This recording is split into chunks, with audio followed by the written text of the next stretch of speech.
Well, welcome again. I'm Christopher May with Four Gates. Namaste and Tashi Delay to you and all of your family and friends. We're going to talk just briefly about how to meditate, point of view of your posture and what you do with your body. And we'll sort of break it down in little pieces step by step to make it really easy and friendly for you. First of all, once you're sitting on a nice supportive surface, in this case a meditation cushion, it keeps me nice and stable because we want a stable position, and we also want to be able to support our spine, which is one of the biggest challenges when you're meditating, is that you could sometimes get a little back stress or back pain or discomfort, that and your knees, which we'll come to next. But having a good meditation cushion really helps. If you're sitting on a chair, that's fine too, but what we're going to say still applies for the back. So we want to sit where we're sort of erect. Imagine your spine is like a tall tree reaching up towards the sky or reaching towards the sun. But it's neither too stiff nor too relaxed. So you want to find a position which is, imagine your spine is like the trunk of the tree and the top of your head is like the tippy top of the tree. And it's reaching up. So just a gentle reaching upwards with the chin tucked down just ever so slightly so that you can look out around you at the floor, but you're not doing this and you're not doing this. So just a nice natural angle, maybe 45 degrees of the chin towards the floor. And watch that you're not swaying your back.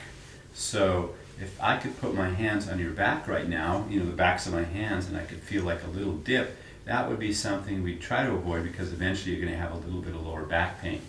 So gently raising up, top of the crown of your head reaching, lifting gently, and then find a nice relaxed position.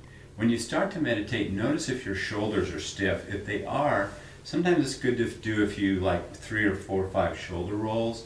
You can roll them up towards your ears and then pull them down and just get rid of that stress from the day, or maybe you slept in a bad position. So get rid of that stress and do a little stretching. Make sure you're comfortable and relaxed, because if you're relaxed, you're going to enjoy it. It's joyful, it's quiet, it's peaceful. It's a time for you to really take a shower in the light, take a shower in the joy, take a shower in the love of your life and of your inner nature. So spine is nice and erect, very relaxed, very comfortable. Shoulders, just let them fall naturally at your sides so that they're relaxed. And sort of check in with your body. Be aware of what your body is saying. If it's a little stiff somewhere, stretch it out, relax it some. Next is the knees, because that is something that many people have trouble with, because especially as we age, the knees can get stiff. So you don't want to be uncomfortable. This should be pleasant, it should be fun, it should be happy, it should be joyful. So with the knees, you can sit cross-legged, as you can see I'm doing. I've raised up my chuba a little so that you can see my legs are just tucked in towards my body. You can also sit like this, where you put one leg sort of on top of the other. In this case, generally your right leg is sitting up on top of your left. But find a position and a posture that's good for you. There's no must do, there's no should do. It's comfort, relaxation, and ease. Those are your guide words. So you could sit like this. Or I sometimes sit just sort of like Indian style, as we used to say when we were kids. Either way is fine. We're not going to talk about lotus and half lotus. That's a little more stringent, and most people don't find that comfortable, especially as they age. Next, let's talk about what we do with our hands. Many people just do what's called mind relaxing posture. They just put their hands down over the tops of their kneecaps and just relax comfortably. There's no special position about this. It's important, just whatever you find comfortable. It's also good to do if you're just listening to someone teach or a lecture. It's just something you can do for half an hour, and it's very comfortable.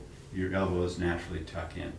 Another position people oftentimes do is when they bring their pointer finger and their thumb together. I'm showing it in this position so you can see it now. And you turn your palms up and you rest them on the top of your knee. That's very elegant and beautiful. It actually has a meaning and a purpose. I'm not sure if I'll talk too much about it, but this and the next thing you do with your hands sort of close and complete your energy field. And if you know a little about acupuncture or the meridians in the Oriental Chinese healing system, you'll understand that there's points, energy points in the body, so you're kind of closing those up, and it's a very elegant, beautiful way to sit. Another way that people sometimes do is they bring their hands together. I hope you can see this okay. Your right hand is on top of your left, and you just put it just a little below your navel, and you rest your arms. You tuck them a little bit into your side, just comfortably, relaxed, not forced, and you bring your thumbs together. So your thumbs are sort of gently touching, and that's a posture that you oftentimes see used in Zen or in statuary, a Buddha when he's in the meditation posture, or any great teacher or saint or siddha. So that's another one that works. Now what I would recommend is with the hands and the legs, experiment. It's wonderful to kind of find what works for you. There's no pressure, there's no should at this point, must do. It's just relax, enjoy, and find a state of rest, ease, and peace. That would be the purpose. So experiment with these methods, and I think you'll find that when you find the right method for you, then you'll be able to meditate for 20 minutes, half an hour, 15 minutes, whatever, in a very relaxed, calm way, no pressure on your body, no stress, and your mind and your emotions would be more at ease as a result. The final thing I would like to address is your breath. Breath is very important because it's one way to keep in touch with sort of your surroundings and your own physical body and your emotions. So we're going to just find a way to be in touch with the breath, but not necessarily hold on to it. We're not going to focus on it like we're really concentrating on the breath, but just be aware of it, gently going in, into your lungs, and then gently going out, gently coming in, at a very relaxed pace, no special pace. Don't force it to be slow. Don't worry about it if it's a little fast at first. If you're thinking about something that's kind of exciting or agitating you, your breath will pick up speed. That's the other thing. And then finally, we'll just mention the eyes. Find a place in front of you. Generally, meditation is done best for most practices if you just find a place to rest your gaze where you're not focused on any one object, but you relax it out in front of you, maybe 3 to 4 feet on the floor or the carpet. And just kind of rest your eyes, and this allows you to be in touch with your environment, but also a little bit removed from it, in the sense that you're not fixated on any one object, or you're not looking at a person, or you're not studying something. So I hope this is helpful. We have many resources for you at fourgates.com, and I will have other videos which you can watch which talk more about other aspects of meditation as well. Thank you for listening. I hope you benefited from it. Blessings to you. Namaste, and enjoy. Bye now.